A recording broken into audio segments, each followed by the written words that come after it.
नमस्कार, मी वैद्य अश्विन सावंत, आयुर्वेद गुरु या कार्यक्रमामध्ये तुम्हा सर्व ज्ञानार्थी प्रेक्षकांचे स्वागत करतो. आयुर्वेद गंगा सर्व प्रेक्षकांपर्यंत पोहोचवण्याचा आमचा हा उपक्रम आहे आणि त्यामध्ये तुम्ही जे काही सहकार्य दिले त्याबद्दल तुमचेही आभार. आयुर्वेदाचे विचारधन, महाराष्ट्रातील निवडक वैद्यांचे विचार तुमच्यापर्यंत पोहोचवण्याचा आमचा हा जो प्रयत्न आहे त्यामधील पहिले पुष्प गुंफण्यासाठी आज आपण आमंत्रित केलंय डोंबिवलीमधील प्रतितयश चिकित्सक वैद्य महेश ठाकूर यांना. सर्वप्रथम आपण वैद्य महेश ठाकूर यांचे स्वागत करूया. नमस्कार. नमस्कार. वैद्य महेश ठाकूर हे शिव मधील आयुर्वेद महाविद्यालयाचे 1991 मधील बॅच मध्ये उत्तीर्ण झालेले अतिशय हुशार विद्यार्थी. आज मागची 20 ते 22 वर्ष डोंबिवलीमध्ये एक उत्तम चिकित्सक म्हणून त्यांचं नाव आहे. त्याचबरोबर विद्यार्थ्यांमध्ये अभ्यासू व्यक्तिमत्व म्हणून प्रसिद्ध असलेले याचबरोबर आयुर्वेदिक सिद्धांताचा उत्तम दांडगा अभ्यास असणारे असे व्यक्तिमत्व जे आयुर्वेदाच्या उन्नतीसाठी प्रचारासाठी मागचे 20-22 वर्ष अखंड अविरत प्रयत्न करत आहेत. त्यांचे आज आपल्या आयुर्वेद गुरु या कार्यक्रमामध्ये मनापासून स्वागत. डॉक्टर महेश ठाकूर हे जसे विद्यार्थ्यांमध्येच प्रसिद्ध आहेत तसेच ते समाजामध्येही एक उत्तम डॉक्टर म्हणून आज त्यांचं नाव आहे. आयुर्वेदामधील मुख्य सिद्धांत, आयुर्वेदिक चिकित्सा हे त्यांचे काही आवडते विषय आहेत. या विषयावर चर्चा करण्यासाठी आज आपण इथे त्यांना आमंत्रित केलेलं आहे.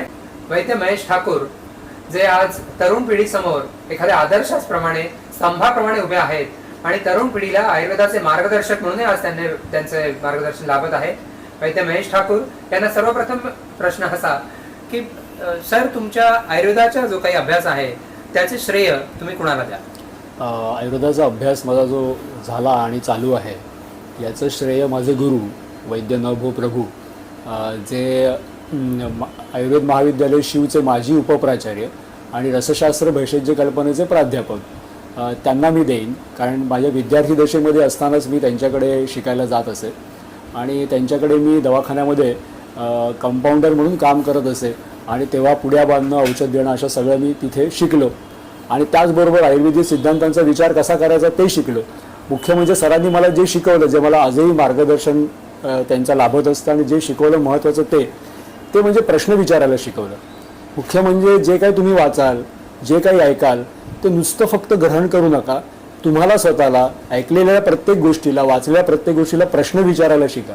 का, केव्हा, कुठे, कशाला, कधी, कुठे, कसं चाललेलं आहे याचा प्रश्न विचारा आणि प्रश्न विचारता त्याचं उत्तर शोधायचाही प्रयत्न करा. मला आठवतं सरांनी मला कधीही डायरेक्ट उत्तर कुठच्याही प्रश्नाचं दिलेलं नाही. त्यांनी मला सांगितलं की तू जाऊन पहिल्यांदा वाच, तू तुझं समजवून घे आणि मग नंतर तुला काही अडलं तर मग मी सांगेन. या वृत्तीमुळे सातत्याने एक संशोधक वृत्ती कायम जागी राहिली आणि त्याचा फायदा हा चिकित्सेमध्ये अतिशय चांगला झाला. ते स्वतः भैषज्य कल्पनेचे एक चांगले प्राध्यापक असल्यामुळे मी त्यांच्याकडेच औषधी निर्माण हाही भाग शिकलो आणि त्याबरोबरीने आयुर्वेद चिकित्सा कशी सफल ठरते याचा अनुभव घेतला आणि तो अभ्यासानेच ती घडते गोष्ट, फक्त अनुभवाने घडत नाही हेही शिकलो. त्यामुळे अभ्यास आणि अनुभव असे दोन्ही विद्यार्थी दशेमध्ये कॉलेजमध्ये शिकत असतानाच मला अनुभवायला मिळाले आणि त्याचीच आज ही सगळी फळं आहेत असं मला वाटतं. विज्ञानाचं ज्ञान वाढवण्यासाठी का आणि कसे हे प्रश्न विचारणाराच एक उत्तम वैज्ञानिक होतो, उत्तम चिकित्सक होतो. त्याचं वैद्य महेश ठाकूर एक उत्तम आपल्यासमोर उदाहरण आहे.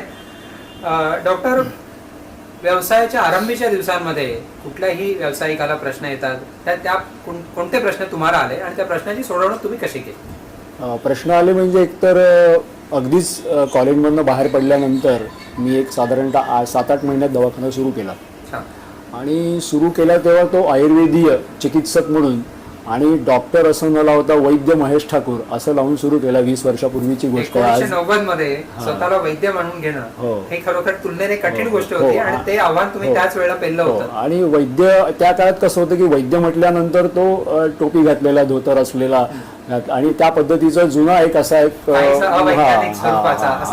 असा एक समाजाचा गैरसमज होता. थोडक्यात कसं की वैद्य म्हटल्यानंतर तो वृद्धच असतो, त्याच्या आपसुकच ते विशेषण यायचं वृद्ध वैद्य. पण वैद्य तरुणही असतात, हे त्या काळामध्ये हळूहळू समाजाला समजायला लागलं. पण माझी जी सुरुवात झाली ती मी एका छोट्या पॉलिक्लिनिकपासून केली की जिथे फक्त एक टेबल आणि एक खुर्ची अशी फक्त जागा होती आणि ती आत्ता माझ्या दवाखान्याच्या समोरच्या बिल्डिंगमध्ये असं मी ते सुरू केली. आणि ते सुरू करताना मला आठवतं, मला सांगायला ह्या शेअर अनुभव करायला आवडेल की मला त्याचं जे डिपॉझिट होतं ते डिपॉझिट सुद्धा मी माझ्या काकांकडनं कर्जाऊ घेतलेलं होतं आणि त्याचं जे भाडं होतं सुरुवातीचं ते माझा भाऊ, लहान भाऊ जो नोकरी करत होता तो त्याच्या पैशातनं देत असे. अशा ह्याच्यातनं हे सुरू झालं. नवीन पिढीसाठी आणि हे हा, उदाहरण हा, अतिशय हा, महत्वाचं हा. आहे की आयुर्वेद व्यवसायामध्ये तुम्ही उडी माराल हो. त्यावेळी हातातच तुमच्या पैशाची पुंजी येईल असं हो, नाही. हो. आणि जरी नसेल तरी तुम्हाला व्यवसायात उडी मारता येते. मारता येते. आणि त्याच्यामध्ये एक तुम्हाला आत्मविश्वास असावा लागतो. सगळ्यात महत्वाचं सर्वात आत्मविश्वास की मी जे देईन त्याने बरं होणार आहे रुग्ण. आत्मविश्वासाची पुंजी खूप मोठी असते. मग नंतर बाकीचे यशकीर्ती आदी गोष्टी नंतर येत जातात. पण हा आत्मविश्वास तुम्ही ज्ञानावर आधारित उभा केलेला आहे. हो, ज्ञान आणि माझ्याकडे खोटा आत्मविश्वास मार्गदर्शन. आहे आणि हो, उगाच हो, उडी मारणं असं हो, होत हो, नाही. हो, तर तुमचा जो ज्ञानाचा पाया होता होय, तो होय. उत्तम असल्यामुळे हे शक्य झालं. होय. आणि मग त्यानंतर मग मी ते एक पहिली 2-2.5 वर्ष तशी गेली. आणि मग त्याच्यानंतर हळूहळू प्रॅक्टिस सेट झाल्यानंतर मी माझा एक दवाखाना घेतला समोरच, तो जो पंचकर्म सुविधेसह असलेला.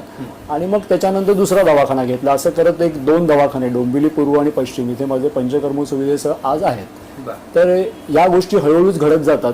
आणि एकंदरीत साधारणतः तुम्ही प्रॅक्टिस सुरू केली की तुमचे स्वतःचे विचार, तुमचे स्वतःचे असलेले कन्सेप्ट, तुम्ही देत असलेली ट्रीटमेंट आणि पेशंट्स तुमच्याकडे येत जाणं आणि त्यांनी तुम्हाला स्वीकारणं आणि त्यांना यश मिळत जाणं आणि त्यांना बरं होणं, ह्या सगळ्या क्रिया घडून ती एक अशी ॲटॉमिक चेन सारखी असते की एका अणूतनं दुसरं असं ते घडत जातं.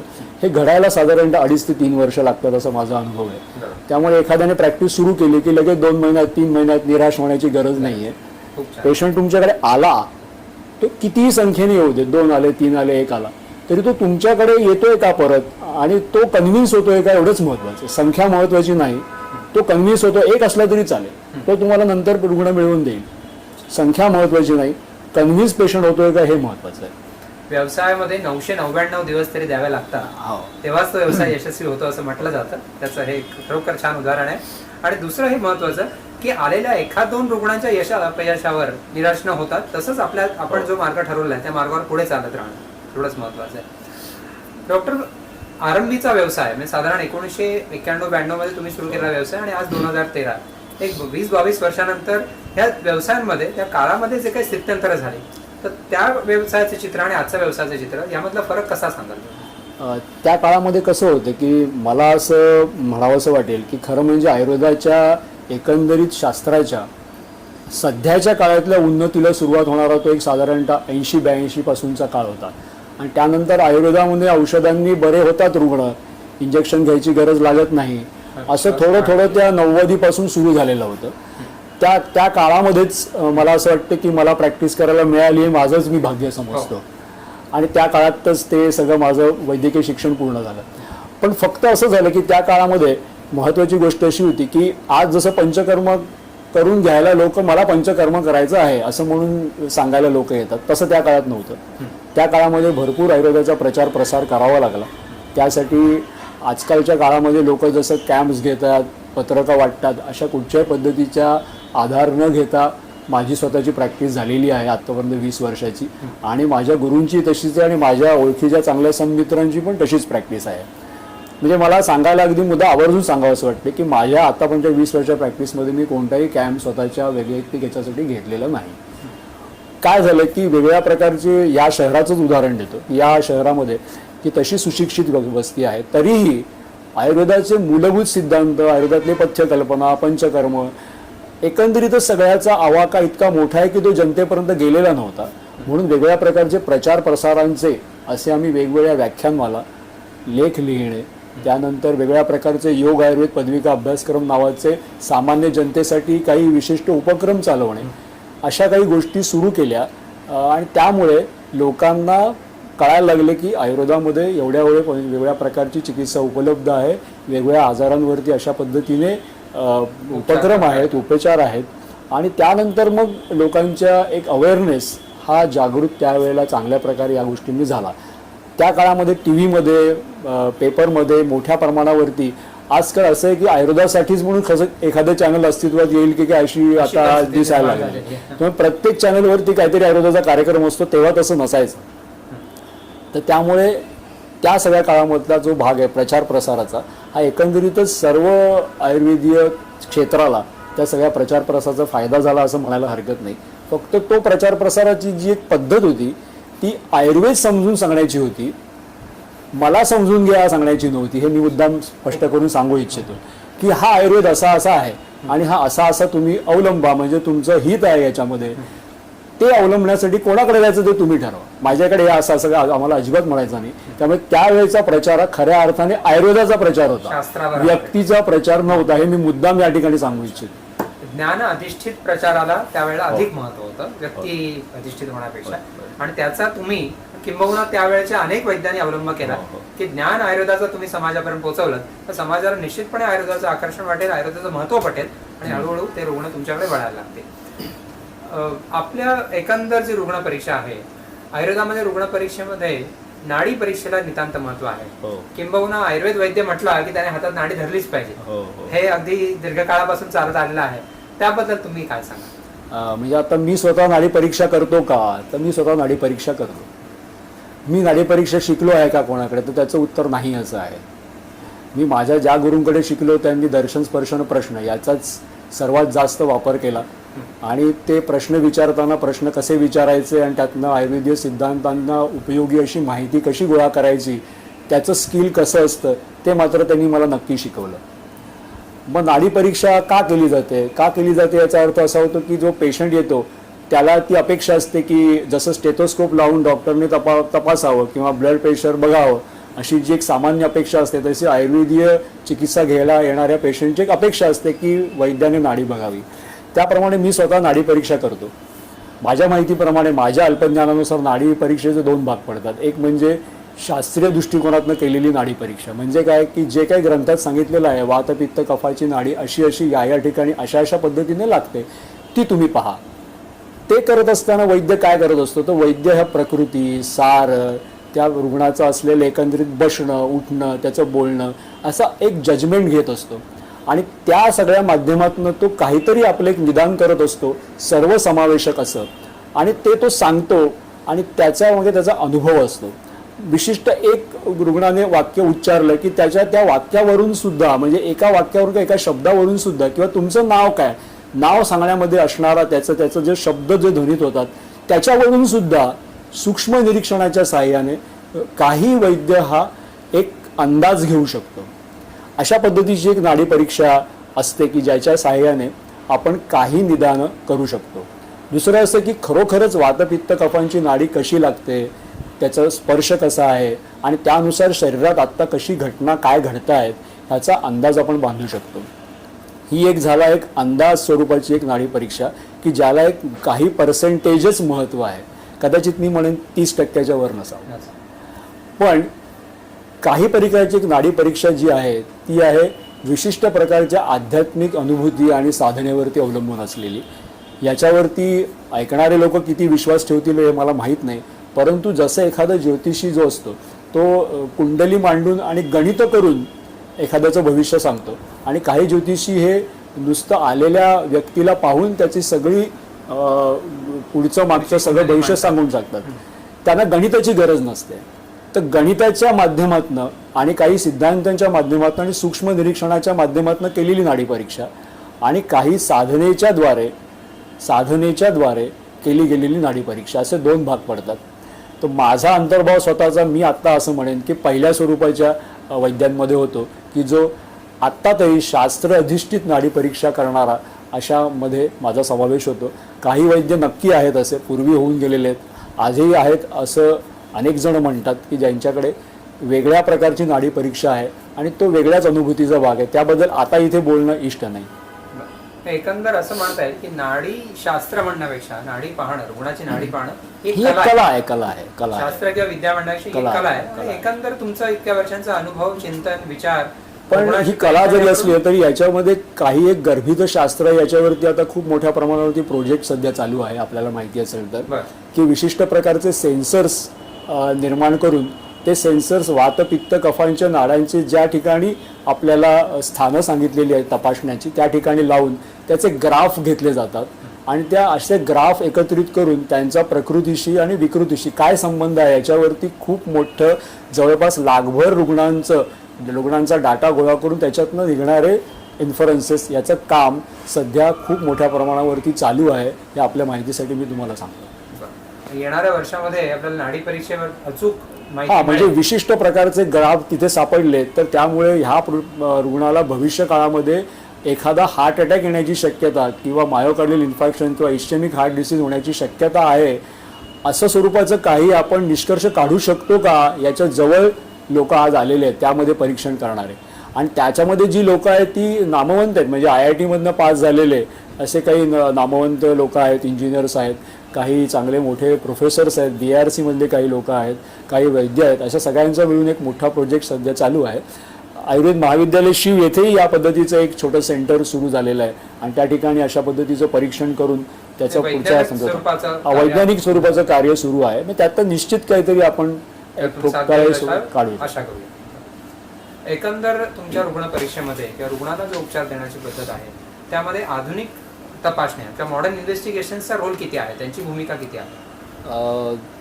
मॉडर्न इन्व्हेस्टिगेशन्सचा रोल आयुर्वेदीय निदानामध्ये कितपत आहे हा एक मोठा वादाचा आणि कदाचित एक दिवसाच्या परिसंवादाचा होऊ शकतो विषय इतका मोठा आहे. माझ्या प्रॅक्टिसच्या बाबतीत जर सांगायचं म्हटलं तर काही स्वरूपामध्ये काही एक 20% आपल्याला काही मोठी माहिती, थोडीशी आणखीन डीपमध्ये जाऊन माहिती ही आधुनिक परीक्षणाच्या साहाय्याने मिळू शकते. याच्यावरती माझं असं मत आहे.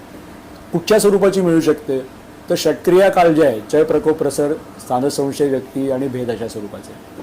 त्यामध्ये स्थानसंशय म्हणजे ज्या वेळेला व्याधीची निर्मिती आता पक्की झाली एखाद्या विशिष्ट स्थानामध्ये आणि ती झाल्यानंतर मग पुढे व्यक्ती होणार, त्यावेळेला त्या स्थानाचं जे दृष्टी होते आणि तिथे जे दोष संचित येऊन राहतात ते नेमके किती गूढ आहेत, त्यांचं प्रमाण किती आहे, त्यांची घनता किती आहे, ह्याची जी आतमधली जी स्रोतसांच्या आतमधली जी परीक्षा आहे ती आपण आजकालच्या परीक्षणाच्या सहाय्याने करू शकतो. त्याची आपल्याला काही प्रकारची माहिती मिळू शकते.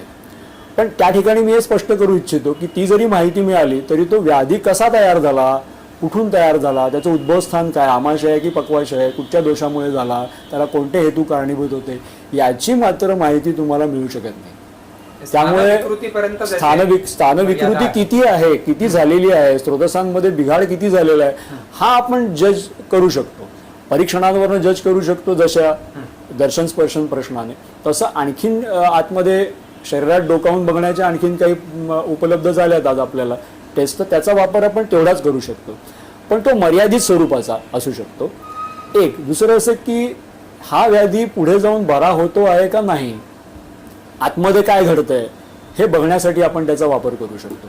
त्यामुळे चिकित्सेमध्ये एक स्थानसंशय ही त्या विशिष्ट रोगप्रक्रियेमधली जो एक टप्पा आहे तो आणखीन एलॉबरेट होण्यासाठी, एक्सप्लोर होण्यासाठी त्याचा फायदा होतो. एक आणि दुसरं, चिकित्सेमध्ये आपण योग्य मार्गावर आहोत का नाही याची पण एक पडताळणी करण्यासाठी फायदा 15 ते 20% इतपत होऊ शकतो. ते पण पुन्हा एकदा सांगतो, कारण काही वेळेला कसं असतं की एक्सरे आधी केला आणि नंतर केला त्याच्यामध्ये बदल नाही, परंतु पेशंटमध्ये मात्र सुंदर सुधारणा आहे असं घडतं. मग त्याला उपशय मानायचा की नाही, तर त्याला उपशय मानायलाच हवं. फक्त ती स्थानसंशय जो इतका गूढ झालेला आहे, निबिड आहे, तो मात्र दूर होण्यासाठी अजून पुढे चिकित्सा करावी लागेल, हे तितकंच सत्य आहे. आणि असं आपल्याला कित्येक वेळा सापडतं. याचं उदाहरण व्हेस्क्युलर नेक्रोसिस सारखा एक व्याधी घेता येईल. तर त्या व्याधीमध्ये आपल्याला दिसतं की एक्सरेमध्ये असं सांगितलं, MRI मध्ये असं सांगितलेलं आहे, तो अस्थि एवढा झिजलेला आहे. मग औषधं सुरू केली, पंचकर्म सुरू केली, पेशंटला उपशय मिळाला, पेशंट जो चालू शकत नव्हता तो चालायला लागला चांगल्या पद्धतीने, सगळ्या क्रिया चांगल्या करायला लागला, पेशंट खुश झाला, त्याने करून पाहिलं, त्याच्यात फारसं काही सापडलं नाही. मग बरं काय झालं, तर आपण करतोय ते बरोबर आहे की नाही, आपण करतोय ते नक्की बरोबर आहे, त्यात काहीही चूक नाही. याचं कारण ते सगळं घडण्याच्या मागे जे होतं ते तुम्ही ट्रीट केलेलं आहे. म्हणजे काय, तर समजा ती झीज घडण्याच्या मागे जे दोष होते त्यांची तुम्ही चिकित्सा केली, जे त्यांना दिसले नाहीत, आधुनिक शास्त्राला ते दिसले नाही, त्यांची चिकित्सा तुम्ही केलीत म्हणून तो चालला. मग त्याच्या पुढे जाऊन त्याच्या आतमध्ये जे स्ट्रक्चरल चेंजेस ज्याला म्हणतात, जे स्रोतसांमध्ये झालेले स्थानवैगुण्य जे आहे ते बदल करण्यासाठी तुम्हाला अजून पुढे चिकित्सा करावी लागेल. त्यामुळे त्याचा मर्यादा तेवढीच आहे. फक्त एक चिकित्सेमध्ये आपण बरोबर चालतो आहोत की नाही याचा काही वेळेला मात्र तुम्हाला ज्ञान मिळण्यासाठी त्याचा फायदा होतो. फक्त ते नाही मिळालं म्हणून काही आपल्याला आपण दोष घ्यायची गरज नाही आहे. त्यामध्ये उपशय आपण आपल्या पद्धतीनेही पाहावा, त्या पद्धतीने बाजूला ठेवावा, त्याच्यावरती पूर्णच विसंबून राहू नये असं माझं मत. असं म्हणता येईल का की या मॉडर्न इन्व्हेस्टिगेशन्स हे स्ट्रक्चरल चेंजेस दाखवतात, म्हणजे अनाटॉमिकल डिफेक्ट दाखवतात, हो. पण फिजिओलॉजिकल डिफेक्ट मात्र दाखवू शकत नाही. दाखवू शकतो. फिजिओलॉजिकल डिफेक्टवर आयुर्वेद अधिक कार्यकारी आहे असं याचा अर्थ होतो. हो, म्हणजे उदाहरणार्थ रक्तपरीक्षण आपण म्हणूया. तर रक्तपरीक्षणामध्ये तुम्ही वेगवेगळ्या पेशी पाहता, त्या पेशींमध्ये घडणारे घटकांचा भाग त्या घटकांमध्ये जाणारे बदल तुम्ही पाहिलेत, पण त्याचा आयुर्वेदिक निदानाला काय फायदा होतो? आयुर्वेदिक निदान करताना त्याचा कोणत्याही प्रकारे फायदा होतो असं मला वाटत नाही. उलट रक्ताचे जी कार्य आणि गुण सांगितले त्यात विस्रता द्रवता रागा स्पंदनम लघुताचा हा जो श्लोक आहे, धुम्यादिनाम गुणे ते दृष्टंते चात्र शोभिते, तर त्याप्रमाणे तुम्ही विस्रता द्रवता राग वगैरे असे सगळे ते मांडा, त्याच्यामध्ये कोणती महाभूत त्याच्याशी रिलेशन आहेत ते मांडा, आणि त्याचं शरीरात काय घडलेलं आहे ते तपासा. हा आपला रक्त तपासण्याचा भाग आहे, किंवा रक्तसारतेचे असणारे अवयव ते तपासण्याचा भाग आहे. आणि रक्तदृष्टीची कारणं कोणती ती सूक्ष्म दृष्टीने तपासण्याचा हा आपला रक्त परीक्षणाचा भाग राहील एक. आणि प्रत्यक्ष बाहेर पडलेलं रक्त तुम्हाला कसं दिसतंय, कारण ग्रंथकर्त्यांनी तसं सांगितलेलं आहे की या दोषांनी संसृष्ट असेल तर ते असं दिसेल, असं दिसेल, तसं दिसेल. म्हणजे तुम्हाला त्या रक्ताचं बिघडल्यानंतर ते रक्त कोणत्या दोषांनी दूषित झालेलं ती तुम्ही चिकित्सा करणार ना. मग ती चिकित्सा करायला तुम्हाला ते रक्त पाहिलं पाहिजे. तुम्ही त्या पेशींमधले असणारे जे काही त्यांचे काउंट्स आहेत ते बघून तुम्ही कोणती औषध देणार, कारण तुमचं औषध पेशींच्या काउंट्सवरती नाहीच आहे, तुमचं औषध रक्ताची दृष्टी बघण्यावरती आहे. त्यामुळे कितपत महत्त्व द्यायचं, कुठे महत्त्व द्यायचं हे आपण ठरवायला हवं, आणि याच्यासाठी आपले सिद्धांत स्पष्ट असायला हवेत. ते परीक्षण तुम्ही ठेवा बाजूला, पण तुम्ही तुमच्या दृष्टीने परीक्षण करा, औषधं द्या आणि मग पुढे जा. या पद्धतीनेच तुम्हाला प्रॅक्टिस करताना त्याची हे करावी. याचा अर्थ आयुर्वेदीय निदान पद्धती ही आधुनिक निदान पद्धतीपेक्षा अधिक अचूक आहे? नाही, मी याच्यामध्ये म्हणेन की ती वेगळी आहे. बर, अचूक दोन्ही आहेत, अचूकता दोन्हीकडे आहे. त्यांच्याकडेही अचूकता आहे, कारण ते विशिष्ट पद्धतीने टेस्ट करत करत हा तुला रोग झालेला आहे असं अचूक निदान करू शकतात त्यांच्या शास्त्रानुसार. आपल्या शास्त्रानुसार आपल्याला अचूक निदान करायचं असेल तर आपल्याला आपली औषधं आधी बेसिकली आपल्या सिद्धांतांवर आधारित आहेत ना, त्यामुळे आपल्या सिद्धांतांवर आधारित आपण विकृती शोधायला हवी आणि आपण तसं औषध द्यायला हवं. म्हणजे समजा पित्ताने दूषित ते रक्त असेल तर तुम्हाला पित्तनाशक आणि रक्तप्रसादक असं औषध द्यायला हवं. आणि जर ते कफदुष्ट रक्त असेल समजा तुम्हाला दिसलं आणि कफ वृद्धिकर कारणं दिसली आणि रक्तदृष्टीकर कारणं दिसली, तर तुम्हाला कफनाशक, रक्तदृष्टीनाशक, रक्तप्रसादक औषध द्यायला हवं, तरच त्याला फरक घडणार. मग ते देऊन मग त्याच्या पेशींमध्ये काय बदल घडला ते तुम्ही पहा.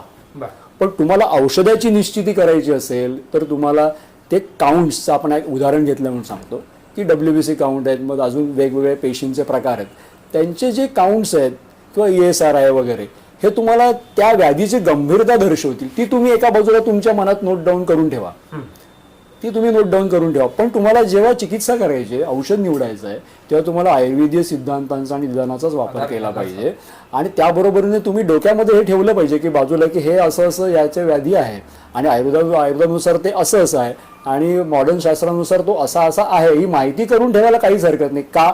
कारण कदाचित काही वेळेला तो व्याधी अचानक गंभीर होऊ शकतो की जो आधी समजत नाही.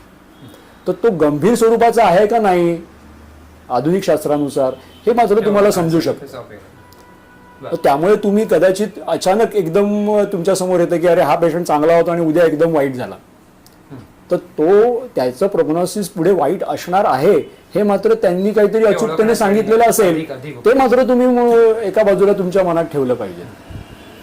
समजा आपण खोकल्याचं उदाहरण घेतलं, ओके, आणि 2 आठवडे खोकला बरा होत नाही, 2 आठवड्याचा खोकला बरा होत नसेल तर शंका घेऊन त्याला एक्सरेला पाठवणं योग्य राहील का? हो, राहील ना योग्य, का नाही राहणार, नक्की योग्य राहील. तुम्ही तुमच्या पद्धतीने चिकित्सा करा आणि तुम्हाला उपशय मिळाला नाही तर तुम्ही अजूनही पुढे जा. नाही झालं तर मग 1-2-3 आठवड्यानंतर तुम्हाला बाकी काही परीक्षणं करून घ्यायची असलं तुम्ही जरूर करून घ्या, काही हरकत नाही. त्याने तुम्हाला आणखीन जे काही गुढलिंग जे आहेत ते तुम्हाला समजू शकतील, उदाहरणासाठी फायदा होऊ शकेल. प्रोग्नोसिसमध्ये याचा खूप चांगला फायदा होताना दिसतो. एकंदर उपचारामध्ये तुम्ही हर्बल मेडिसिन्स किंवा ज्याला आपण वनस्पतीची औषधं म्हणतो आणि दुसरी धातूची औषधं की ज्यामध्ये खनिजांचा आपण उपयोग करतो, यांच्यामधील कुठल्या औषधांवर अधिक भर देता? दोन्ही प्रकारच्या. आणि मला सांगायला अगदी फ्रँकली मी सांगू इच्छितो की मी रसौषधींचा वापर जास्त करतो. रसौषधींच्या वापराबद्दल एकंदर आज समाजामध्ये जे काही प्रचलित गैरसमज आहे, किंबहुना असं तुमच्या आमच्यासारख्यांना शंका आहे की काही जणांना हे मुद्दा निर्माणही केले असावेत हो. तर ह्या जे काही गैरसमज आहे की टॉक्सिक इफेक्ट्स ऑफ मेटल्स किंवा धातूच्या औषधांचे शरीरावर होणारे दुष्परिणाम, किडनी फेल होते वगैरे वगैरे, याबद्दल तुमचं मत?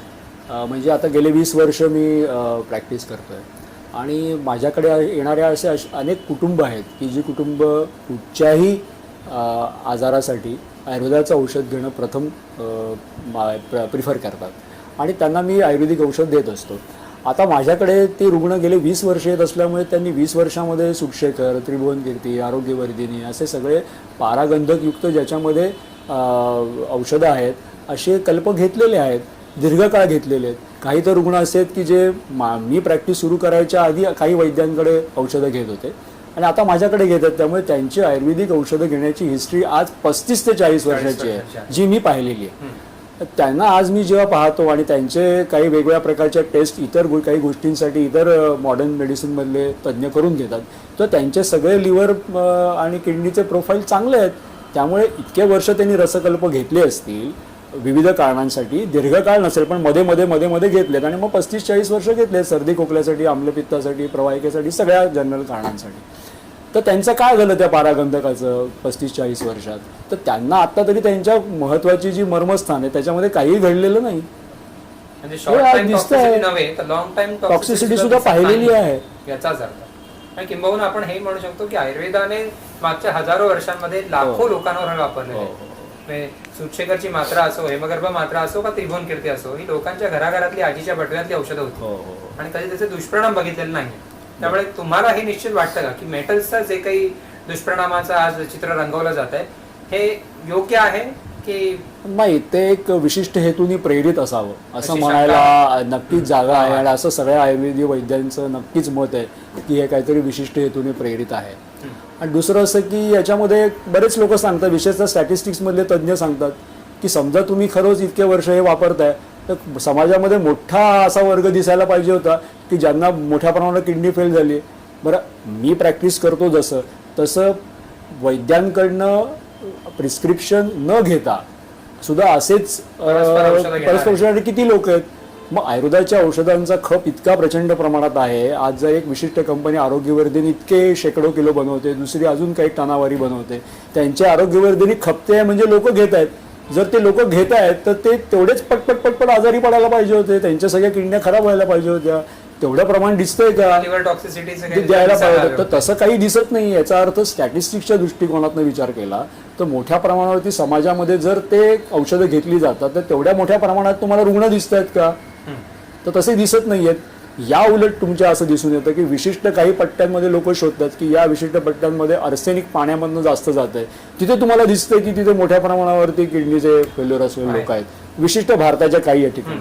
मग तिथे आर्सेनिकने जास्त प्रमाण थोडं पाण्यातनं गेलं म्हणून असे रुग्ण दिसतात.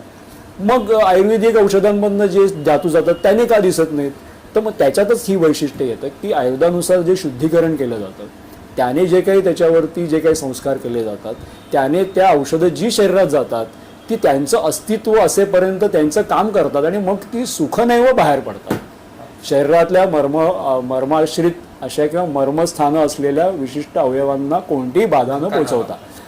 अर्थात यामध्ये ते आयुर्वेदात सांगितलेल्या सगळ्या गोष्टी म्हणजे योग्य प्रकारे प्रकृती आदी गोष्टी पाहून, वय पाहून, आजाराचं स्वरूप ठरवून, त्याची मात्रा ठरवून असं सगळं ते करायचं असतं. ते शास्त्रीय पद्धतीने केलं तर अजिबात माझ्या माहितीप्रमाणे कोणत्याही प्रकारचे साईड इफेक्ट आत्तापर्यंत तरी मी पाहिलेले नाहीत. नक्की मी याबद्दल सांगू शकतो. तरी आजच्या घडीला दुर्दैवाने कॅनडासारख्या देशांमधून आज आयुर्वेदिक औषधांवर बंदी आणण्यात आली आणि ही भीती कुठेतरी समाजाच्या मनात आहे, वैद्यवर्गाच्याही मनामध्ये आहे की अशा प्रकारची भीती की पुढे जाऊन आपल्या देशामध्येही ही बंदी येईल का? याबद्दल काय सांगा? पहिली गोष्ट आहे की कॅनडामध्ये जी बंदी आली ती योग्य आहे का आणि ती का आली? नाही, आता तो खरं त्यांचा प्रश्न आहे, त्यांनी बंदी टाकावी का नाही. पण एक मला असं नक्की वाटतं की एखाद्या औषधामध्ये मेटल सापडलं म्हणजे ते विषारी आहे असं ते म्हणणारच. ज्याला या शास्त्राची माहिती नाही तो नक्की म्हणेल की अरे हे पारा दिसतो याच्यामध्ये म्हणजे विषारी, कारण पारा आहे विषारी द्रव्य आहे असं आम्ही अख्खं जग मानतं. पण मग दुसरं एक शास्त्र या अख्ख्या जगाच्या एका भारतभूमीवर तयार झालं मानतं की नाही पारा हे अमृत आहे, पण त्या विषाचं अमृत करण्याची पद्धत आम्ही शोधून काढली. आता त्या विषाचं अमृत ह्या पद्धतीमुळे झालेलं आहे का हे बघण्यासाठी त्याचे विशिष्ट पॅरामीटर्स डेव्हलप झालेले आहेत. ते आपण ठामपणे लोकांच्या समोर मांडले पाहिजेत की आमचं असा तयार झालेली कज्जली ही कशा प्रमाणात किती डोसमध्ये दिल्यानंतर कशी सेफ आहे हे तुम्ही सांगितलं पाहिजे. नंबर 1. त्यासाठी आपले स्वतःचे पॅरामीटर आता विकसित झालेले आहेत आणि आता आधुनिक सगळ्या शास्त्रांच्या आणि उपकरणांच्या सहाय्याने ते आपल्याला सगळं शेवटपर्यंतचे कण मोजता येतात. ते आपण मांडले पाहिजेत. दुसरं असं की आपण स्टॅटिस्टिक्स मांडलं पाहिजे की इतक्या लोकांनी इतके वर्ष हे सगळे घेत राहिले लोक आणि त्यांना आज काही दिसत नाही आहे अशा रुग्णांची एक लाखभर रुग्णांची संख्या तुम्ही मांडली पाहिजे की एवढे किंवा लाखभर आपण थोडं मोठं उद्दिष्ट म्हणू निदान एक 10,000 रुग्ण तरी ते 10,000 रुग्णांचे स्टॅटिस्टिकल डाटा की बाबा यांनी सुक्षेकर आरोग्योदयन त्रिभुवनकीर्ती इतके दिवस अशी घेतली आणि त्यांना त्यांच्या शरीरामध्ये कुठच्या प्रकारचे दुष्परिणाम दिसून आले नाहीत याचा स्टॅटिस्टिकल डाटा एवढं तरी आपण द्यायला हवं. हे एक झालं. म्हणजे मग ते कसं आहे की त्या पद्धतीने मांडलं त्या शास्त्राच्या भाषेमध्ये की त्यांना पटलं की हो हे खरं आहे की एवढी माणसं एवढे दिवस घेऊन एवढ्या संख्येने घेऊन सुद्धा जिवंत राहिली आणि बरोबरीने त्यांचे अवयव सुद्धा शाबूत राहिले. हे एक झालं. दुसरं असं की आपल्याला आपण जे राजकारणी आहेत ब्युरोक्रॅट्स आहेत आणि पॉलिटिशियन्स आहेत त्यांच्यापर्यंत आपली भूमिका आपण योग्य पद्धतीने मांडली पाहिजे आणि त्यांना आपण हे पटवून दिलं पाहिजे आणि त्यांना आपल्या बाजूने बोलायला लावलं पाहिजे. दोन गोष्टींची दिसत नाही. पण तेच परत आहे की परत त्यांच्यापर्यंत जाण्याआधी सुद्धा आपल्याकडे या दोन गोष्टी तयार आहेत का हा फार महत्त्वाचा मुद्दा आहे की आम्ही जी प्रोसेस करतो पारागंधकावरती किंवा वेगवेगळ्या प्रकारच्या धातूंवरती ह्या केल्यानंतर त्याचं जे काही बनतं ते कशा पद्धतीने घ्यायला उत्कृष्ट आहे एक कशा पद्धतीने सुरक्षित आहे आणि ते घेतल्यानंतरचे एवढे पेशंट 10,000 पेशंटचा हे घ्या कागद समोर असं जेव्हा आपण आपल्या लोकांना देऊ तेव्हा आपले लोक हो आमची जे म्हणतायत सगळे आयुर्वेदाचे वैद्य ते खरं आहे असं म्हणून ते मांडतील. या दोन गोष्टींची मात्र गरज आहे. कारण आम्ही नुसतं म्हटलं की माझ्याकडे रुग्ण आहेत आणि त्यांना काहीही त्रास नाही आहे तर असं माझ्या व्यक्तिनिष्ठ मतांना तशी किंमत नाही. त्याला तुम्हाला आजच्या भाषेत तेवढ्या रुग्णांचा डाटा सांगावा लागतो.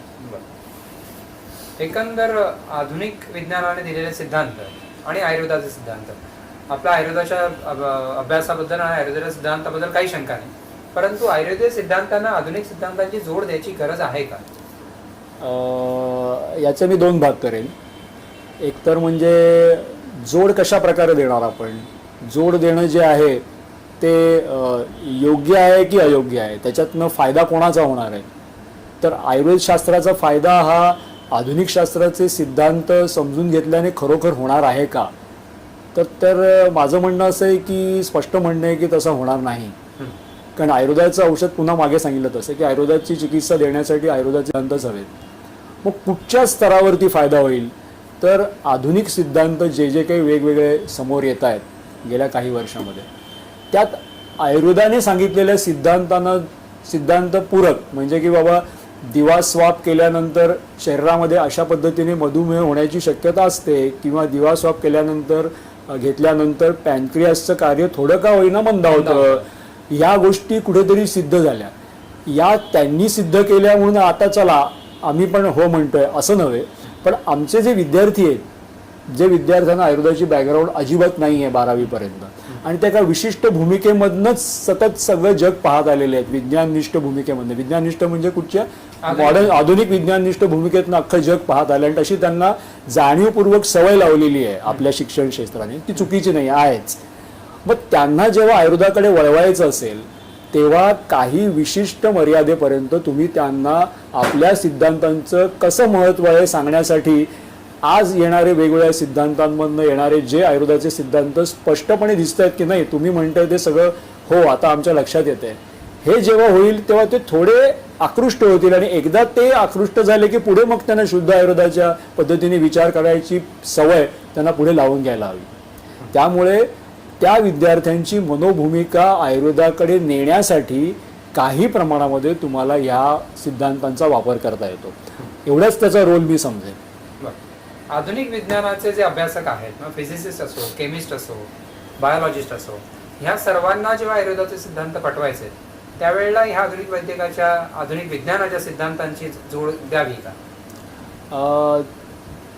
ॲक्च्युली कसं आहे की सध्याच्या काळामध्ये आज असं मानलं जातं की, आणि जे मोठे मोठे विद्वान आहेत ते सांगतात की आधी तुमच्या भाषेत तुम्ही मांडा, आणि तुमच्या भाषेत तुम्ही मांडलं तरच ते आम्हाला ॲक्सेप्टेड आहे, कारण आमची भाषा आम्हाला मान्य माहिती आहे. आता त्याच्यासाठी काय करावं लागेल, त्यांना ही भाषा शिकावी लागेल. म्हणजे आयुर्वेदामधलं पदार्थ विज्ञान, गुणविज्ञान हे सगळं शिकावं लागेल. आणि आमची चिकित्सा ही त्याच सगळ्या सिद्धांतांवर आधारित आहे असं म्हणून आपण त्यांना आमच्या सिद्धांतांवर आधारित ही अशी अशी अशी अशी आमचे निष्कर्ष आहेत हे त्यांना सांगावे लागतील. आणि ते सांगत असताना तुमचे काही पॅरामीटर्स आहेत हे तुम्ही याला लावून पहा आणि तुमच्या भाषेत ते समजवून घ्या असं म्हटलं तरी काही हरकत होणार नाही असं मला वाटतं. पण हे कार्य कोणी करावं, हे आयुर्वेद लोकांनी करावं का मॉडर्न मेडिसिनच्या लोकांनी करावं, हा पुन्हा प्रश्न आहे. पण मला असं वाटतं की हे कार्य मॉडर्न मेडिसिनच्या लोकांनी करावं. त्यांनी येऊन त्यांचे पॅरामीटर्स इथे लावावेत आणि आमच्या पद्धतीने आम्ही जे करतोय ते पाहावं आणि त्यांच्या भाषेत समजवून घ्यावं. मला काय म्हणायचं की समजा शरीरातल्या एका विशिष्ट असणाऱ्या एखाद्या हार्मोनवरती किंवा विशिष्ट एका रिसेप्टरवरती या औषधाचं काम दिसत आहे आणि त्यामुळे आम्ही ते मानतो असं म्हणणं, आणि विशिष्ट प्रकारचा एक विषद नावाचा एक गुण आहे आणि तो गुण कमी झाला या औषधाने असं म्हणणं आणि ते मान्य करणं. तर दुसरी जी बाजू आहे ती बाजू लोक का मान्य करत नाही? म्हणजे ह्या गुणांच्या भाषेत जर मी बोलतो आहे तर ही भाषा आम्हाला आज अमान्य आहे आणि हीच भाषा आम्हाला आज मान्य आहे. तो शर्ट शिवून देतो. तर आजकाल कसं झालेलं आहे की ते फॅशनमुळे ते लोक रेडीमेड सगळं घेतात, पण टेलर जो असतो तो तुमचं माप घेतो आणि तुमचं माप घेतो तेव्हा तो तुम्हाला फिट असणारा शर्ट असतो. आणि हे मी रुग्णांना सांगतो की तुमच्या शरीराची अवस्था काय आहे ते तुम्ही ठरवणार का मी ठरवणार, ते मी ठरवलं पाहिजे आणि मी सांगेन त्यावेळेलाच तुम्ही ते घेतलं पाहिजे, तर तुम्हाला त्याचा फायदा होईल. नाहीतर तुम्हाला जो बाहेरचा आणलेला शर्ट जसा ढगळ दिसतो तसंच तुम्हाला ते दिसणार. हा याच्यातला भाग आहे. त्यामुळे शेवटी आयुर्वेद ही टेलर मेड म्हणजे प्रत्येकाचं वैयक्तिक माप घेऊन जसं करतात तशी चिकित्सा आहे हे त्यांना पटवून द्यावं लागतं आणि त्यांना ते पटतं. हे सर्वात थोडक्यात आजची पंचकर्म चिकित्सा ही शोधन चिकित्सा नाही तर पैसा कमवण्यासाठी केला जाणार चिकित्सा असं, आणि ते आयुर्वेदाच्या आयुर्वेदाच्या रासाला कारण होण्याची शक्यता नाकारता येत नाही. आयुर्वेदीय उपचारामध्ये पथ्याचं महत्व वेगळं कोणाला सांगायला नको आणि तुम्ही आम्ही सगळेच त्याचा आपल्या रोजच्या चिकित्सेमध्ये उपयोग करत असतो. तर पथ्य कल्पनेबद्दल काय मत? आपला जो प्रश्न आहे पथ्यावरचा, तर पथ्याची जी आयुर्वेदाची भूमिका आहे ती बेसिकली आपल्या हेतूंच्या पासून सुरू होते. आणि माझ्या स्वतःच्या 20 वर्षाच्या एकंदर चिकित्सेचं अवलोकन केलं आणि माझंच स्वतःचं वस्तुनिष्ठदृष्ट्या विश्लेषण मी स्वतः करायचं ठरवलं तर मला असं वाटतं की माझी चिकित्सा ही हेतुप्रधान जास्त आहे. आणि ते आमच्या गुरुवर्या वैद्य सौ विद्याताई जळूकर या प्रिन्सिपल होत्या आमच्या कॉलेजच्या आणि त्यांच्याशी माझा बराचसा चांगला जवळचा संबंध होता. मला आठवतं की व्यासपीठावरती मी असं बोललो की रुग्णाची चिकित्सा करत असताना आम्ही त्याची संपूर्ण दिनचर्या सकाळी उठल्यापासून रात्री झोपेपर्यंत मी विचारत असतो. माझं भाषण झाल्यावर त्या मला म्हणाल्या की अरे असं नाही आहे, सकाळी उठल्यापासून दुसऱ्या दिवशी सकाळी उठेपर्यंत इथपर्यंत सगळं येतं बरं का. आणि ते खरंच आहे. आणि तो दिवस मला आठवतो की तो अजूनही डोळे उघडणारा दिवस की खरोखरीच रुग्णाची संपूर्ण म्हणजे सकाळी उठल्यापासून रात्री झोपल्यापासून परत दुसऱ्या दिवशी सकाळी उठेपर्यंत म्हणजे तो झोपेमध्ये कसा झोपतो, कशाच्या खाली झोपतो, मग तो मध्येच उठून काय करतो, पाणी पितो का, दूध पितो का, बिस्किटं खातो का, किती वेळा लघवीला जातो, इतकं सगळं डिटेलमध्ये विचारणं आणि त्या विचारण्यामधनं त्या व्याधीच्या संप्राप्तीकडे सोपेपणाने जाणं हे अगदी छान घडतं चिकित्सेमध्ये. आणि त्याच्यासाठी षड्रसांच्या सिद्धांतांचा उपयोग होतो की षड्रस जे शरीरामध्ये जे जे कार्य करतात त्याचे सुंदर श्लोक चरक आणि वाग्भटांनी दिलेले आहेत. ते माझं म्हणणं आहे की प्रत्येक वैद्याने मुखोद्गत करायला हवेत आणि त्याचा वापर करून तुम्ही पाहू शकता की कटू आम्ल लवण आदी गोष्टी सगळ्या शरीरात जाऊन कशा पद्धतीने व्याधी निर्मिती करतात, मधुर तिक्त कषायाचं काय होतं हे सगळं आपल्याला समजलं पाहिजे. आणि त्या विशिष्ट हेतूंचं आपल्याला उत्तम बल, मध्यम बल अशा पद्धतीने वर्गीकरण करता आलं पाहिजे. आणि म्हणजे मला आठवतं की माझ्याकडे एक रुग्ण आली आणि तिला अक्षरशः धरून आणलं होतं आणि तिचे सगळे सांधे सुजलेले होते आणि ती बसली वगैरे. मी तिला सहज एक प्रश्न विचारला की काय गं बाई, तू आठवड्यातून 3दा पाणीपुरी खातेस का? तर ती मला लगेच म्हणाली नाही डॉक्टर, मी 6 वेळा पाणीपुरी खाते. तर त्या सगळ्या माध्यमातनं या सगळ्या घटनेतनं उलगडतं काय की किती प्रकारचा आम्ल, किती प्रमाणातला आम्लरस या रुग्णाच्या शरीरात जातो आहे, तो किती तीव्रतेचा आहे, त्यानुसार शरीरात काय घडेल, मग पित्ताचे कसे गुण त्याच्यामुळे वाढतील, कुठचे वाढतील, आणि त्याला आपल्याला जर शमन करायचं असेल तर आपल्याला औषधी चिकित्सा कशी घ्यावी लागेल. यामुळे संपूर्ण दिनचर्या विचारणं, त्यानंतर त्या रुग्णाला आमच्या दृष्टिकोनातून आम्ही जे सांगतो ते असं की पथ्य हे सुद्धा म्हणजे अपथ्य आणि पथ्य हे रुग्णाला त्याच्यासाठी म्हणून डिझायनिंग केलेलं असतं. मी रुग्णाला सांगतो की आमच्याकडचं पथ्य किंवा अपथ्य हे तिखट तेलकट खाऊ नका अशा स्वरूपाचं नसतं. तर माझ्याकडे स्वतःकडे प्रिंटेड कागदही नाही. मी स्वतः रुग्णाला तुझं हे पथ्य म्हणून लिहून देतो की हे तुझं आजचं या पुढच्या काळातलं अपथ्य आहे आणि हे पथ्य आहे. म्हणजे माझे सर वैद्य प्रभू सर नेहमी सांगतात की जितकं तुम्ही अपथ्याची लिस्ट लिहून द्याल तितकीच ती तुम्ही पुढे पथ्याची लिस्ट लिहून दिली पाहिजे. म्हणजे काय की जितकं त्याला तुम्ही खाऊ नका असं सांगाल तितकं काय खायला सांगता आलं पाहिजे. उदाहरणार्थ एक उदाहरण सांगतो की एक व्यक्ती होती की जी मला म्हणाली की नाही डॉक्टर मी पाणीपुरी सोडू शकत नाही. म्हटलं की ठीक आहे हरकत नाही, उकडलेले मूग घे, पुरी एक वेळ राहील, पण तू पाणीपुरीमध्ये चिंचेच्या पाण्याच्या ऐवजी डाळिंबाचं पाणी वापर, डाळिंबाचा रस घे आणि ते पाणीपुरी त्याच्यामध्ये पुदिना वगैरे टाक, ते तितकंच टेस्टी लागेल. तर अशी पथ्य कल्पना आपल्याला थोडीशी त्या आजच्या आधुनिक जगाला साधेशी अशी करून द्यावी लागते. अर्थात आपल्याला आयुर्वेदिक पिझ्झा बनवता येईल का याचा प्रश्नचिन्ह आहे, पण मला असं नक्की वाटतं की काही पदार्थ मात्र आपल्याला आयुर्वेदिक पद्धतीने नक्की सांगता येतील आणि तशा पद्धतीने त्यांना ते सांगितलं तर त्यांना नक्की त्याचा फायदा होतो. आणि की आपले पथ्य कल्पना आजच्या 21व्या शतकात रुग्णांना पथ्य सांगताना हे आधुनिक युगाला अनुरूप असं सांगता आलं पाहिजे आणि ते आधुनिक युगाला अनुरूप असून त्याचे हेतू आहेत त्याचे विश्लेषण आपल्याला करता आलं पाहिजे. म्हणजे ज्या कल्पना ज्या गोष्टी आज पूर्वीच्या काळात लोकांच्या खाण्यात नव्हत्या, ज्या आता वेगळ्या स्वरूपात यायला लागलेल्या आहेत, त्यांच्या शरीरात जाऊन काय घडतंय आपल्याला शोधता आलं पाहिजे. पण मग त्या दृष्टीने पथ्यकल्पनेचे जे ग्रंथ आहेत ते सुद्धा उपगृहीत व्हायला हवे, ते सुद्धा त्यांचं पुनर्लेखन व्हायला. हो, अशा प्रयत्न लोकांनी केलेले आहेत, सुरू आहेत त्याच्यावरती की विविध आता टोमॅटो आहे तर त्याचं आयुर्वेदिक विश्लेषण किंवा वेगळ्या पदार्थांचं आयुर्वेदिक विश्लेषण काय आहे, आणि त्याचबरोबरीने ग्रंथात सांगितलेले निघंटू रत्नाकर, चरक सुश्रुत आदी किंवा क्षेमकुतूहल, भोजन कुतूहल आदी ग्रंथांमध्ये आलेले जे काही पथ्यकल्पना आहेत त्या सगळ्यांचं एकत्रीकरण हे सुद्धा आता प्रसिद्ध झालेलं आहे. आणि तरीही आजचे जे चायनीज फूड आहे, आजचे जे जंक फूड आहेत, आजचे मॅकडोनाल्ड आणि पिझ्झा आहेत आणि नवीन नवीन पदार्थ येत आहेत, जग लहान व्हायला लागला. इटलीमध्ये जे बनतं ते इथे उपलब्ध होत आहे.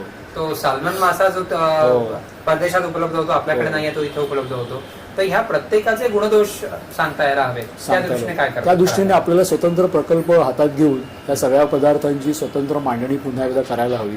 आणि आयुर्वेदातलं संशोधन असं जे आता आपण म्हणतो त्यामध्ये हाच भाग सर्वात महत्वाचा म्हणून आपण धरला पाहिजे की ज्यामध्ये आयुर्वेदियाला उपगृहीत करणारं संशोधन. म्हणजे काय तर हेच आत्ताचं उदाहरण घेता येईल की जे नवीन नवीन पदार्थ आहेत त्यांचे आयुर्वेददृष्ट्या विश्लेषण करा, त्यामुळे शरीरात काय बदल घडतात ते शोधा आणि त्यानुसार तुम्ही चिकित्सा द्या. या पद्धतीने मला वाटतं माझ्याकडे आतमध्ये पंचकर्माचे पेशंट सुरू झाले. पेशंट आले का?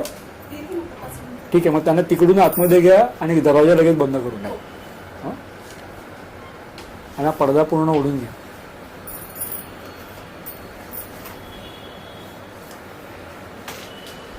नवीन युगामधील आयुर्वेद आणि त्या आयुर्वेदाला अपेक्षित त्याला उपगृहीत करणारं असं संशोधन कसं असावं? थोडासा अवघड प्रश्न आहे, पण मी म्हटलं तसंच की आयुर्वेदाचे जे सिद्धांत आहेत त्यांना उपगृहीत करणाऱ्या ज्या गोष्टी आहेत त्या धरून निर्माण व्हाव्यात आणि आयुर्वेदाचं संशोधन हे आताच्या पुढचं जे असणारं आहे ते आपल्या आयुर्वेदाच्या ज्या समस्या आहेत आत्ताच्याच त्या निराकरण करणारं असावं. आयुर्वेदाच्या समोरच्या समस्या कोणत्या? प्राधान्याने मला दिसणारी समस्या समोरची जी आहे ती म्हणजे ज्याच्यावरती अख्खं आयुर्वेद शास्त्र अवलंबून आहे ते म्हणजे वैद्याच्या हातातलं साधन. साधन म्हणजे काय तर माझी औषधं, म्हणजे तेल तूप मधापासून. तर तेल पण भेसळ असलेलं मिळतं, तूपही भेसळ असलेलं मिळतं, मध शुद्ध मिळत नाही. तर ही सगळी परमऔषधांपासूनचीच सुरुवात आहे आणि अशा सगळ्या वनस्पती आहेत. तर ह्या वनस्पतींची लागवड कशी करावी, तर लागवड करताना कोणत्या गोष्टींचा फायदा आपल्याला आधुनिक विज्ञानाचा होईल, तर त्या सगळ्या गोष्टींच्या दृष्टिकोनातून आम्हाला आमची साधनं कशी चांगली मिळतील या संबंधीचं संशोधन जरूर व्हायला हवं. आणि ते संशोधन तुम्हाला नक्की फायदेशीर ठरणार आहे असं मला वाटतं या क्षणामध्ये.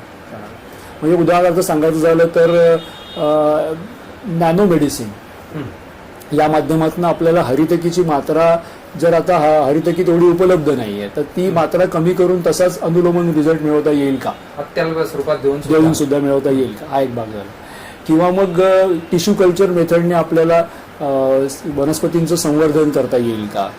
अशा वेगवेगळ्या माध्यमातून आपल्याला जे आपलं साधन आहे ते चांगल्या पद्धतीने आपल्याला उपलब्ध होईल का या स्वरूपाचं आपल्याला संशोधनाची गरज आहे. याचं कारण असं आहे की मला असं आढळतं की आता मागच्या 20-25 वर्षात जे काही एकंदर आयुर्वेदात मंथन झालं आणि जे काही एकंदरीत नवीन नवीन लोक आले आणि त्यांच्या सगळ्या गोष्टी घेऊन आले आणि थोडासा जुना स्वरूपाचा जे एक लोक आयुर्वेदावरती एक लोक म्हणायचे की आयुर्वेदाची चिकित्सा ही गुप्त ठेवली जाते, पिढ्या पुढे सांगितली जात नाही, ते सगळं चित्र माझ्या माहितीप्रमाणे 20 वर्षात बदललेलं आहे. आज आमच्या तरुण वैद्याला एखाद्या विशिष्ट व्याधीवरची चिकित्सा करता येत नाही असं नाही आहे की त्याला माहिती आहे, कुठेतरी कोणीतरी प्रेझेंट केलेली आहे, कुठेतरी कोणीतरी लिहिलेली आहे, ती तो शोधू शकतो.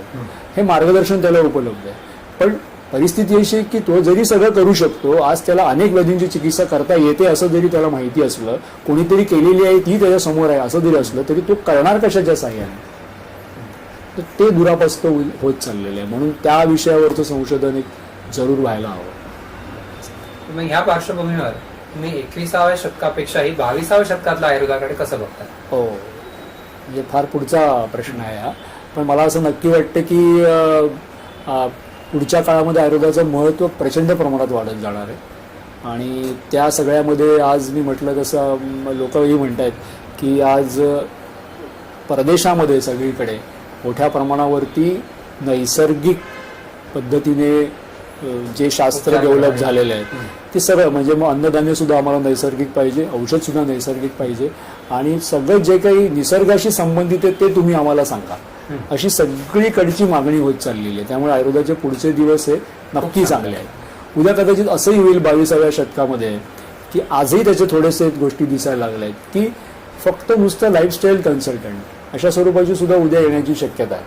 म्हणजे असं की एखादा रुग्ण आला आणि त्याने सांगितलं की तुम्ही मला औषध नका देऊ, पण मला हे रोग होऊ नयेत म्हणून मला सगळे पूर्ण तुमची सगळी दिनचर्या ऋतुचर्या सगळं मला पालन करायचं आहे, तर तुम्ही मला ते सगळं आखून द्या, माझ्या वर्षभराचा सगळा प्रोग्राम मला आखून द्या.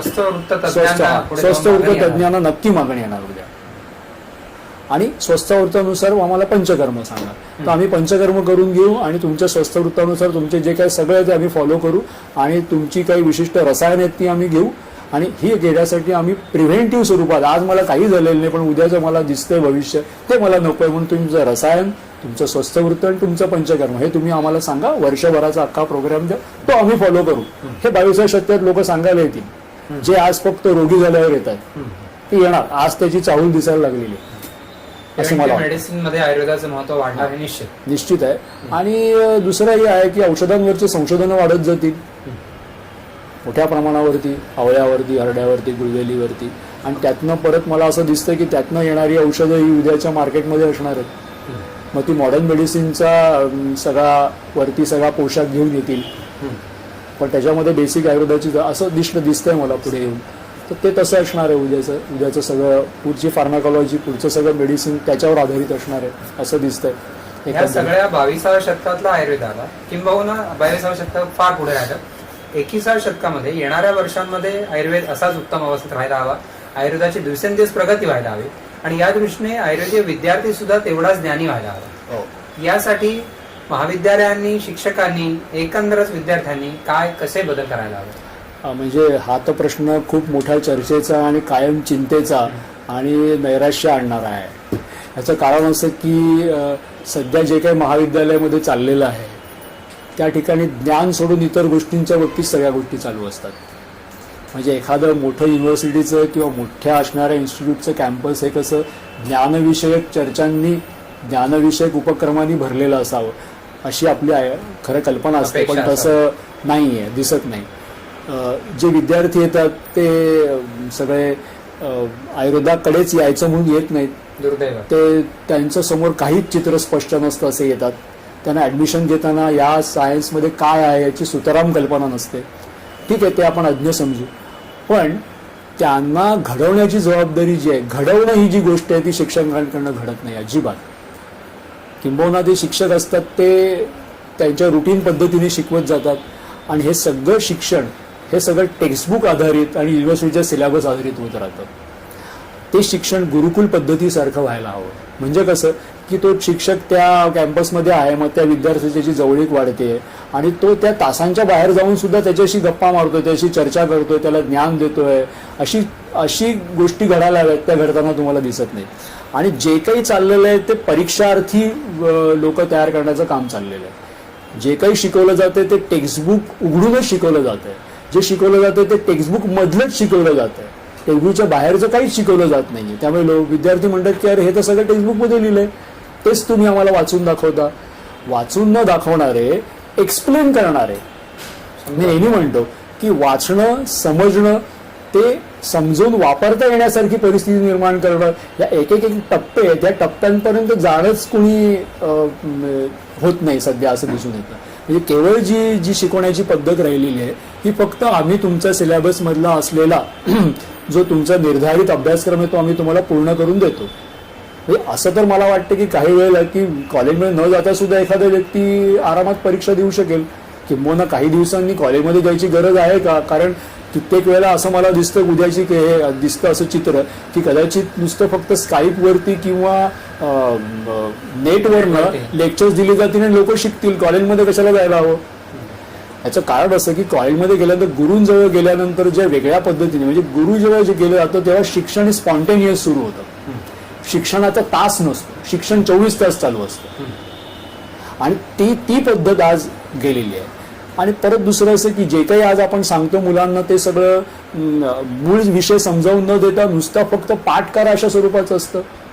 गुरुवादी गुणांचा श्लोक पाठ करा, तो परीक्षेत लिहा, तुम्हाला 20 गुण सांगता आले का मग तुम्ही पास झालात.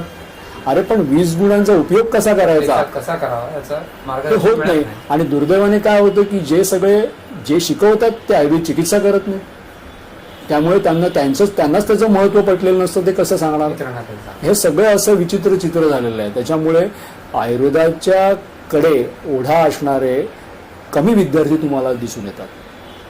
आज आयुर्वेदाकडे दिसणारे लोक जे आहेत ते काय म्हणतात, अरे एवढ्या मोठ्या पंचकर्म क्लिनिकवर सुरू केली की पैसा मिळतो म्हणून आम्ही आयुर्वेदाकडे चाललो आहोत. आयुर्वेदाची मूलभूत तत्व त्यांनी समजावून घेतली आहेत का? तर तशी निराशाजनक चित्र आपल्याला या सगळ्या पार्श्वभूमीवर दिसून येतं. त्यामुळे प्रॅक्टिकल ओरिएंटेड आयुर्वेद हा शिकवला जाणं ही काळाची गरज आहे आणि ती पहिल्या वर्षापासून सुरू व्हायला हवी. पदार्थ विज्ञान जर आज मी शिकवतो तर पदार्थ विज्ञानाचा मला पुढे जाऊन कसा उपयोग पेशंटला ट्रीट करताना होणार आहे, शारीरिक विज्ञानाचा उपयोग कसा होणार आहे, द्रव्यगुणाचा उपयोग कसा होणार आहे, स्वास्थ्याचा उपयोग मला उद्या रुग्णामध्ये. त्यामुळे प्रत्येक शिकवण्याची प्रत्येक गोष्टी रुग्णाशी जोडून अशी शिकवता आलं तर ते सगळं चांगलं होईल की जे दुर्दैवाने काय चिकित्सेमध्ये सुद्धा रुग्णाशी जोडून शिकवलं जात नाही. काय चिकित्सा जो रुग्णाशी संबंधित असलेला विषय तिथे सुद्धा शिकवलं जात नाही, दुर्दैव आहे. त्यामुळे सगळ्या ग्रंथातलं फक्त सांगितलं जातं. सांगणं म्हणजे शिकवणं आहे का? आज फक्त सांगणं राहिलेलं आहे, शिकवणं राहिलेलं नाही, असं दुर्दैवाने मला वाटतं. डॉक्टर, एकंदर तुमच्या व्यवसायाचं अवलोकन केलं 20 वर्षाचं, तर कुठल्या रोगांवर तुम्ही अधिक विशेष अभ्यास केला आणि कुठल्या रोगांवर बोलायला तुम्हाला आवडेल? विशेष अभ्यास केला असं म्हणणं थोडंसं धार्ष्ट्याचं ठरेल, कारण अभ्यास हा सतत चालूच असतो आणि अभ्यास करताना म्हणजे मूलभूत सिद्धांत जरी आपले चांगले असले तरी सुद्धा ते आणखीन आपल्याला रुग्णांवरती ते जास्तीत जास्त घट्ट होत जातात. ती प्रक्रिया अजून पुढे चालू असते. या 20 वर्षात मी म्हणणार नाही, असं विधान करणार नाही की मी कुठे एक्सपर्ट झालो आहे असं, पण अभ्यास चालू